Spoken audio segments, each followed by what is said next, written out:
Welcome to our webinar and thanks so much for joining us today. After our last webinar talking about connected fleet, we are now focusing on the area of connected products. The next 20 minutes, we are going to guide you through the business case of connecting products to an IoT platform, followed by a look into what SAP technology offers here. The focus will be business stories that help you to understand ideas for IoT cases in this area. As you might be thinking right now about IoT and how this can be applied in your company, we also want to give you concrete next steps on how to get your journey started. So, before we get started, let me briefly introduce ourselves, the hosts of today's session. My name is Matthias Hollenders and I'm working in the SAP space for more than 10 years, focusing on SAP supply chain management and IoT. I'm now running our global IoT practice and I'm based out of our headquarters in Germany. I'm very happy to have my colleague Vlad Shapiro with me, who has a very strong background in industry implementations with applications of IoT and is now leading our IoT business development in the Americas region. Having said that, let's get started with a fundamental question: what business value does IoT bring for organizations? In short, there are 3 points that summarize every initiative in the IoT area. With new technical capabilities of sensors, high affordability due to top-end prices, and much easier connection of these sensors, organizations can now collect massive amounts of data that wasn't available before. This is now combined with smart algorithms to better analyze the data, not only a specific silo, but across processes, such as combining business data, like production order data, with the sensor data, and external data from service providers involved in the process. With that, incredible possibilities to better and faster drive decisions can be made available. This, looking in the long term, will help organizations to drive a continuous data-driven improvement process. As I think the underlying concept of IoT is now clear, let's have a close look into the value drivers specifically for connected products, which differ slightly depending on the use case. First of all, real-time inventory tracking helps to better control inventory levels across all connected products. Quality can be monitored by live insights into the conditions of the product, such as temperature or pressure. With GPS data, the location of the product can be monitored, helping to better understand where the product is being used, where it needs to be serviced, and where it needs to be replenished. Which brings me directly to the next point of the replenishment itself. Being able to monitor the inventory in real time, the replenishment process can be triggered by defining thresholds, or in the ideal case, using predictive models based on consumption to replenish the products before they are running out of stock. Operational monitoring is the enabler for new business models like pay-by-use, where consumption-based billing is established. Certainly, monitoring the usage of the product will generate a new way of analyzing customer behavior, which then helps to better fine-tune the specifics of a machine in the development process to the customer demand, predict inventory levels, trigger replenishments, and much more. So where do we see those use cases typically in the connected products area? Well, basically the main IoT cases can be grouped into 5 categories. Dispensers are one of those. Here, think about, for example, hand sanitizers, paper towel machines, or coffee machines that, for example, count the number of users, the filling level, and its general condition. Drilling machines, pincers, etc. can be also connected to monitor the usage of critical components for servicing. Silos and its filling level, or the condition inside, or even the consumption, and an automatic billing based on that can be seen here. Refrigeration, vending machines, etc. can be monitored to ensure high product quality with a stable refrigeration in place, or also to control the inventory levels and trigger replenishments at the right time. Similar to silos, container can be tracked as well by monitoring its location and its condition inside. So let's have a quick look into the SAP technology supporting all of those use cases before jumping into the different use case stories. SAP's IoT offering is part of the bigger innovation platform called SAP Leonardo. Leonardo can be seen as an ecosystem of innovation areas that include blockchain, machine learning, big data, and certainly also IoT. Majority of these applications are running in the SAP Cloud Platform, a system of innovation, and can be integrated into the business processes, but if required, also can run by itself depending on the business needs. Focus of the webinar is the Internet of Things platform. In here, we see on the bottom the technical and business foundation for all IoT cases. Certainly, it is the SAP Cloud Platform that serves as a central platform for the IoT application.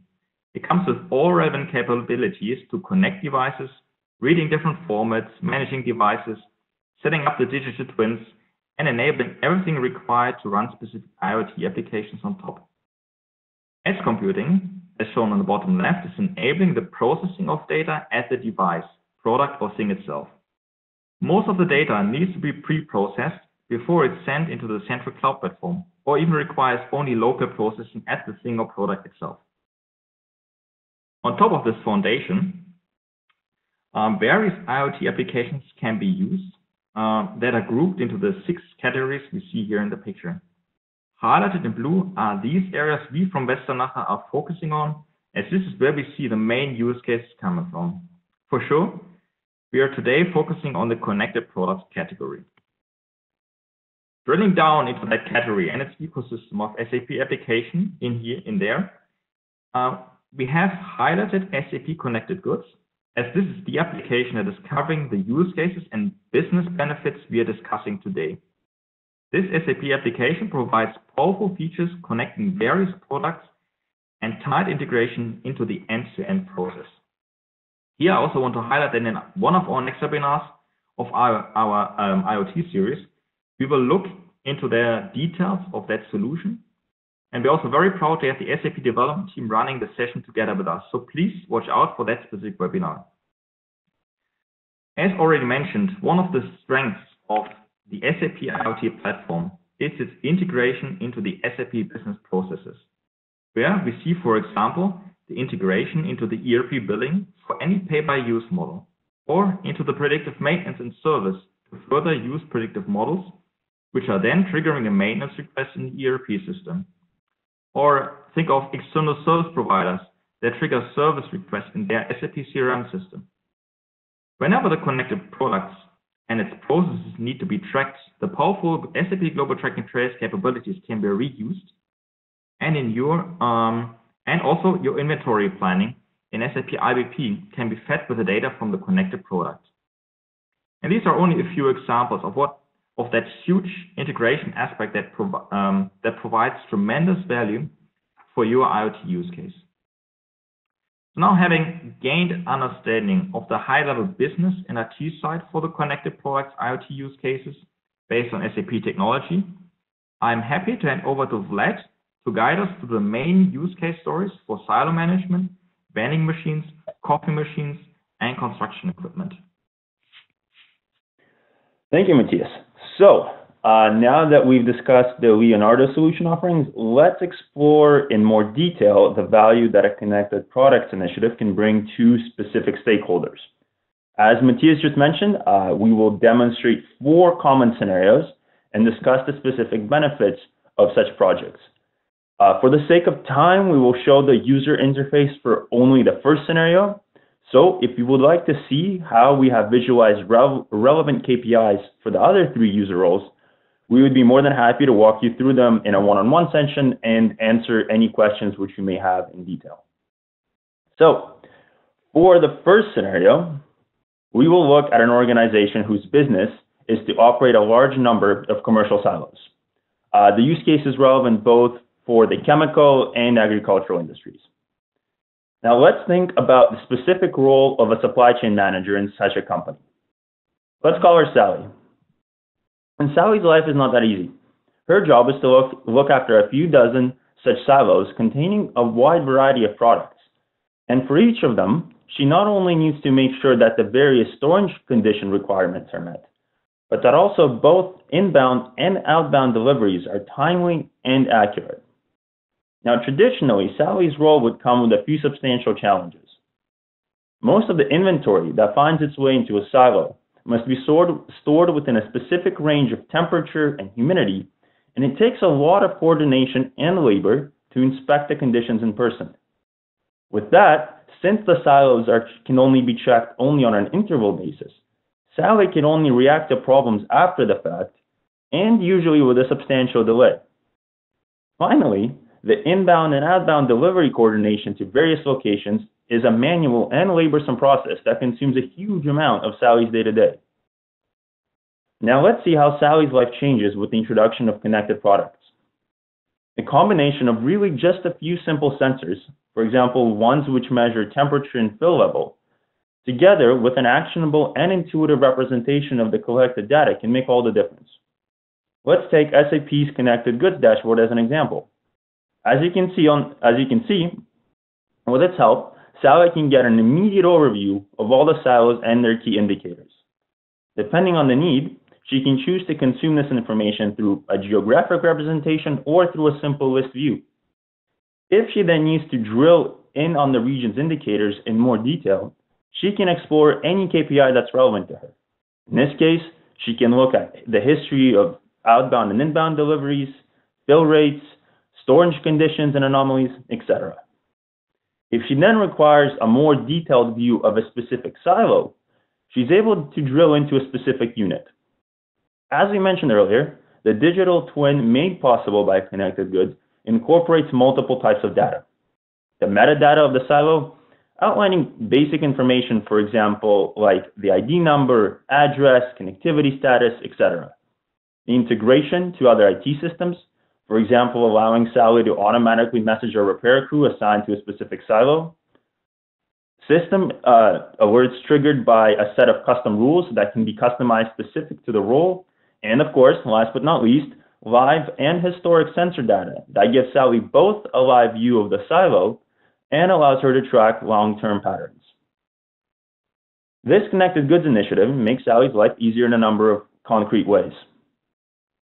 She now can get a holistic overview of all the silos in the region without leaving her desk. It allows Sally to manage by exception the silo storage conditions and react quickly to any unwanted changes. And it streamlines not only the communication with the field crew for any type of service order, but also the coordination of all inbound and outbound deliveries. And, as with any IoT project, it integrates data into the broader IT landscape that allows her to integrate and automate many of the processes that she has to work with. Now, the next use case for connected products that we will explore is in relation to a company whose business model relies upon leasing vending machines with drinks of their making to large corporate clients. In this type of business, continued service excellence is a crucial component of the offering, as you can imagine. So, with that in mind, meet Connor, the customer success manager. It's Connor's job to make sure that vending machines have the right drinks at the right time and in sufficient stock. This job comes with its own set of challenges. Different customers have different consumption preferences. Consumption itself isn't always linear, and machines go out of stock, making for grumpy customers and expensive urgent deliveries. And finally, storage conditions fluctuate, damaging product quality.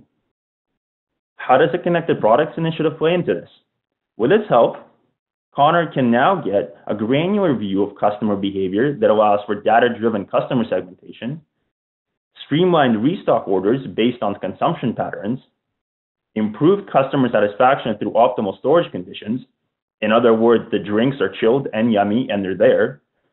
And it allows them to integrate this information into a broader IT landscape. The third use case that we will explore is that of a commercial coffee machine manufacturer. The company produces several models that it targets at different markets. Some models sell better than others, and the company wants to understand how to improve its products to obviously increase its market share. At this company, one of the key people is Patricia from the product design team.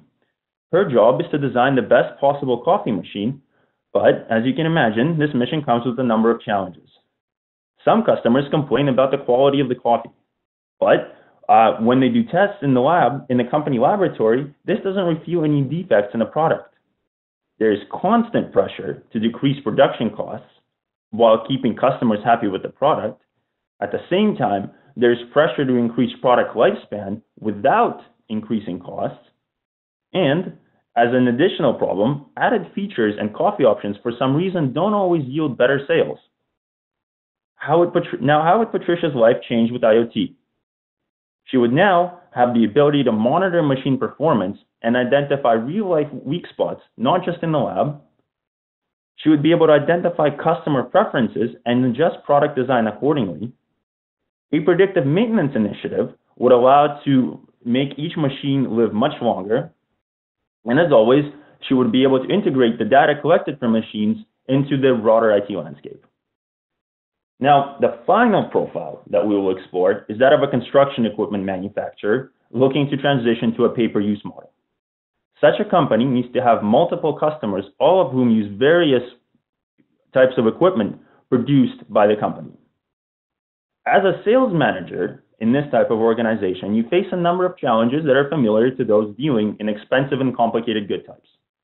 On a day-to-day basis, Steve, the sales manager, has to cope with the following problems. Customers complain that they receive equipment in suboptimal conditions. Some customers overuse the equipment and, with no surprise, don't report the fact that they do so. He has to go with a one-size-fits-all approach to equipment maintenance, and since there are a limited number of customers, it's hard to tier them by price sensitivity, so he just ends up charging them all the same fee. Now, with connected products, equipment use is now monitored so a customer never receives damaged products because some other customer overused it. The equipment maintenance cycles can now be personalized, and Steve can now get a granular view of customer behavior with the ability to charge on a real pay-per-use model. So, let's summarize this. As we've shown in the past 10 minutes, a connected products initiative can have substantial positive impact across a number of roles within an organization. As you probably noticed, there is a common theme across all these use cases. Depending on the specific role, the importance of each one will change, but the following 4 themes will keep reappearing. First, you can get the live status of the entire pool of products, whatever a product to you may be. And you now have the ability to see how the product performs in real-life conditions and not just in strange lab conditions. You can see how customers use the product, which features they like, which ones they use, which ones they don't use. And finally, there is now streamlined integration with other systems, allowing you to integrate data from multiple sources to make better decisions. And so with that, I think I will wrap it up and hand it over back to you, Matthias. Thank you very much, Blake. So now, how to get started with IoT? What we see very often when talking to our customers is a high-level understanding of the relevance of IoT for their corporation, but huge question marks when it comes to relevant use cases for their business. This confusion is something we want to address with some very attractive offerings, such as an IoT inspiration workshop, which is free of charge and will help to understand and develop first ideas for relevant use cases. If there is already need to go beyond an inspiration and get started with tangible results, such as a pilot, we are offering an SAP Accelerator that we run together with SAP. There are 2 variants, either a standalone or a completely integrated SAP Leonardo IoT pilot. The accelerator is divided into 3 phases. The first one is the initial exploration workshop, where with SAP design thinking, the IoT use case is defined, followed by a discovery, design, and prototype phase. In there, the identified use case is validated with business and IT, and once validated and fine-tuned in the delivery phase as a functional live pilot implemented. Let me briefly highlight why Westernacher is the right partner for your IoT journey. Well, we are looking into long-term relationships, providing the best consultants and experts to help driving your initiative. We're a pioneer in the SAP Leonardo space, and since its announcement, heavily investing in this area and have implemented already various SAP IoT use cases for our customers. We, together with our partners, offer you coverage of all aspects relevant for your IoT case, which is the software, the hardware, and data science, backed by our in-depth knowledge in the process and integration. Thank you very much for joining the session today. Please watch out for our next IoT webinar. As mentioned, one of them will be then the more detailed SAP Connected Goods webinar. I'm looking forward to welcome you back. And in case of any further questions, feel free to reach out to us. You can find our contact details in here. And we're very happy then also to schedule one-on-one sessions with you to discuss further details. So thanks again and have a great day or evening wherever you are. Goodbye.